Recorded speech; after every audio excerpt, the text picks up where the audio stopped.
So meron naman silang ano rito, yan na ginawa yung may mga yero na yan hanggang doon. So meron silang area kagabi na tinambayan, so hindi naman na buhusan. So inabot sila ng umaga. Ayan yung kinabit nila dyan kagabi pa nila yan inassemble. So boom truck yung nag-aangat. So hanggang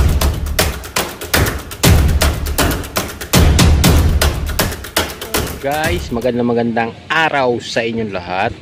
So andito na naman tayo sa South Railway project ng Santa Rosa, Laguna. So ngayon guys, holiday kasi kaya walang workers today, walang pasok ngayon yung Hyundai. So ito tayo, update muna tayo dito guys sa ginagawa nila. Kagabi meron silang activity dito, napakaraming manpower nila dito pagka gabi. So meron naman silang ano rito, yan na ginawa yung may mga yero na yan hanggang doon.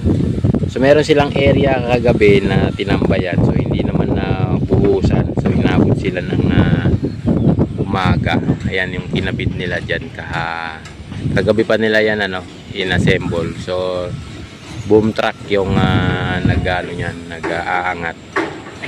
So hanggang doon yan sa may area nila. Ayan yung opisina nila guys, yung mahaba na yan. Hanggang doon yan sa may highway yan. Tatakloban lang itong building namin yung kanilang opisina yan. Hanggang doon pa yan. So maraming salamat sa inyong lahat sa walang sawa ninyong pagsubaybay sa aking YouTube channel. Thank you very much po sa inyong lahat, At malaking bagay po sa amin yung inyong pag-comment yan at pag-like sa aming mga video na ina-upload sa aming kanya-kanyang YouTube channel. Kaya maraming salamat po sa inyong lahat at sa walang sawa ninyong pagtangkilik sa aking YouTube channel. Ayan, ito ngayon yung sitwasyon dito sa may North South Railway Santa Rosa, Laguna. Yung kanilang project dito guys ay ito yung lugar kung saan napili nila para dito build o dito i-assemble yung mga concrete precast na i-deploy nila sa bawat istasyon dito sa kahabaan ng from Calamba, Laguna, Binyan, Santa Rosa, ayan, Alabang, Muntinlupa, ayan, at kung saan pa na area na regarding sa PNR na kasalukuyang ginagawa ngayon. Yan, sana ay mapabilis yung ating pagkukumpuni ng mga linya ng ating tren dito sa ating Kamay Nilaan at sa iba pang lugar. Kagaya sa Bicol guys, nakita nyo yung linya ng tren nila doon. So napakaganda, meron ako napanood na sa YouTube din, in-upload niya. Napakaganda nung release nila ng tren. Sa bagay, bagong company din yung kaya magandang tingnan. So lalo na yung mga tren nila, sobrang daw na lamig nga, tuwan-tuwa yung ating mga pasahero na nakasakay first time nilang sumakay doon sa release ng tren Bicol. Yon sa Bicol parte. So dito sa Santa Rosa, Laguna guys, sana matikman natin man lang kahit isang beses yung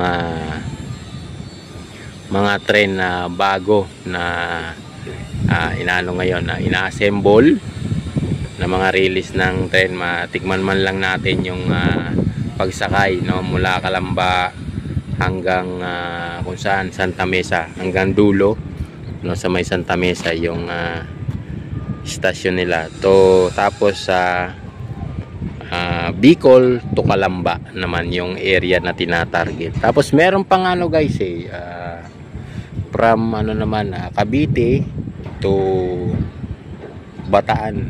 Alam ko ayan, Marabeles, Bataan yung tren pa na bubuksan ngayon na taon na to. So sana tuloy-tuloy na yung mga ganitong project regarding dito sa ating land transportasyon ng ating pamahalaan.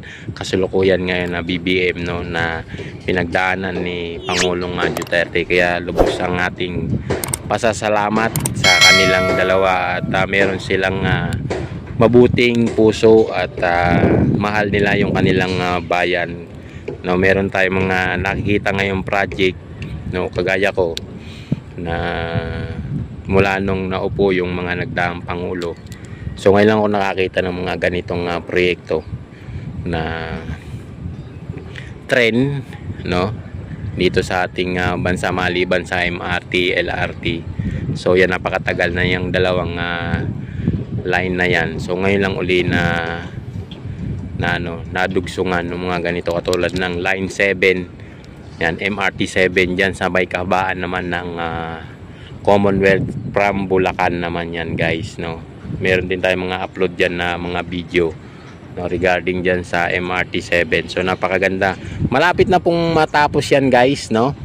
Konting kembot na lang at mapapakinabangan na natin yung mga gantong proyekto, kahit man lang sa sandali, no, ng ating buhay dito sa mundong ibabaw, no. Matikman naman natin yung ganong uri ng sasakyan. So nakakasakay naman tayo ng mga tren, pero iba yung kumbaga sa halaman basal, o kumbaga sa lupa mataba yung lupa na tinutungtungan natin, kagaya nga ng MRT 7 kasi bago yan. So masarap sumakay dyan, napakalamig ng MRT 7 yan. Kaya maraming salamat po sa inyong lahat, sa walang sawa ninyong pagsubaybay sa aking YouTube channel. Ayan, at yung ating mga kaibigan din na patuloy na nag-upload sa kanilang channel, nandiyan sila Ma'am Lorna Magday, Talita Aquino ng Nueva Ecija, tapos si Ma'am Lorna Magday ng Canada,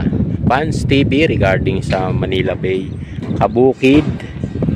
Ayan yung mga kaibigan natin na tulad din natin na nag-update sa mga ganitong proyekto dito sa ating bansa. Kaya lubos ang aming pasasalamat, at sana po ay mag-iwan kayo ng tanda o mensahe sa bawat video na mapapadaan sa inyo na napanood, para meron tayo man lang libreng shout out, no, sa ating mga kababayan. Yan, kami naman po ay madaling kausap. Mega love shout out sa inyo lahat dyan, sa ating mga kababayan. Kaya holiday ngayon, walang tao, so kami lang yung may pasok. So maya maya mag-uuwi na rin yung aming mga workers dito sa area ng Santa Rosa, Laguna. Ito, kagaya nito, guys, ito yung mga materialis nila dito, guys, na isang katutak to, guys, tambak. Ayan,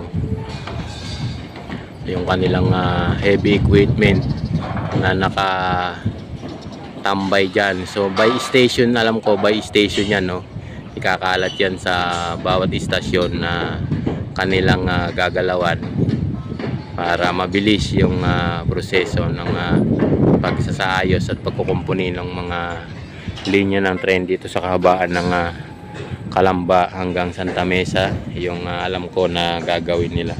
So holiday ngayon, walang tao, pero kagabi merong tao dito, guys. Nag-upload din ako kagabi, maraming gumagawa dito, at may buhos sila yan sa parte na yan, yung kulay yellow na yan, may buhos sila dyan kagabi,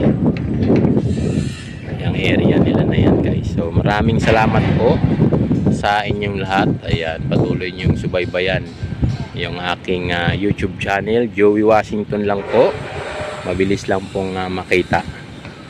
So maraming salamat po sa inyong lahat, no?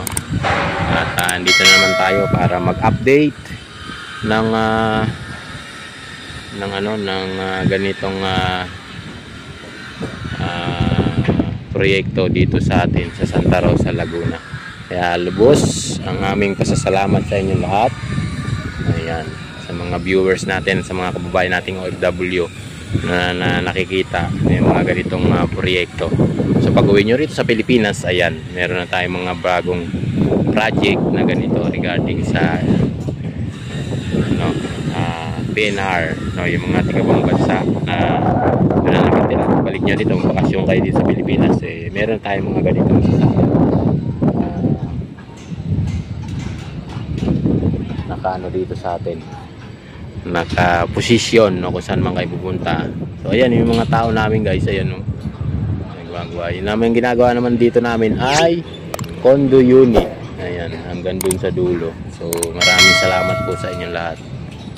So yan, hindi na po magtagal at ako'y magpapasalamat na, mag-iiwan ng isang maraming salamat po sa inyong lahat.